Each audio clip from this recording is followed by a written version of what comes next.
The story of All Quiet on the Western Front, a soldier's journey through war. In 1914, as World War I begins, Paul Bäumer, a gentle German teenager, sits in his classroom, listening to his passionate teacher, Kantorek. The man's voice trembles with patriotism as he tells the boys it is their duty to enlist. "You will be heroes," he declares.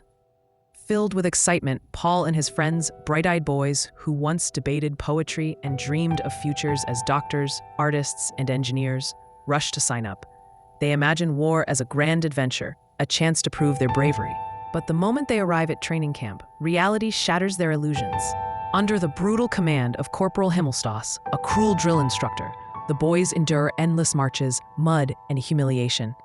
Their idealism fades as they realize war is not about glory, it's about survival.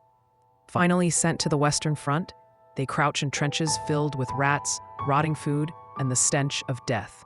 Bombs explode around them, and for the first time, they see men, friends, enemies, torn apart by bullets and shrapnel. One night, Paul stabs a French soldier in hand-to-hand combat. As the man slowly dies in a shell crater, Paul is horrified. This is not an enemy, he thinks. This is just a man, like me. One by one, Paul's friends fall. The first to die, is left screaming in no man's land, the deadly space between trenches. Kemmerich, a talented soccer player, slowly succumbs to an infected leg wound.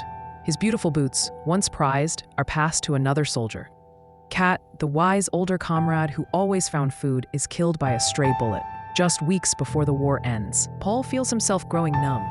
The war has stolen his youth, his dreams, even his ability to cry. During a short leave, Paul returns home, but he no longer fits in. His father and neighbors demand thrilling war stories, but all he can remember is fear and loss. His mother, silently weeping, hands him potato pancakes, his favorite. But even her love cannot heal him. I belong to the war now, he realizes. The old Paul is gone. By 1918, the war is nearly over. Germany is losing, and soldiers whisper of peace.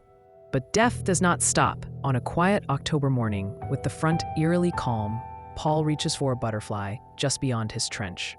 A single sniper shot rings out. He does not get up.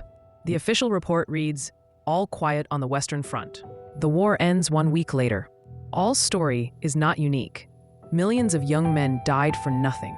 No grand victories, no lasting peace.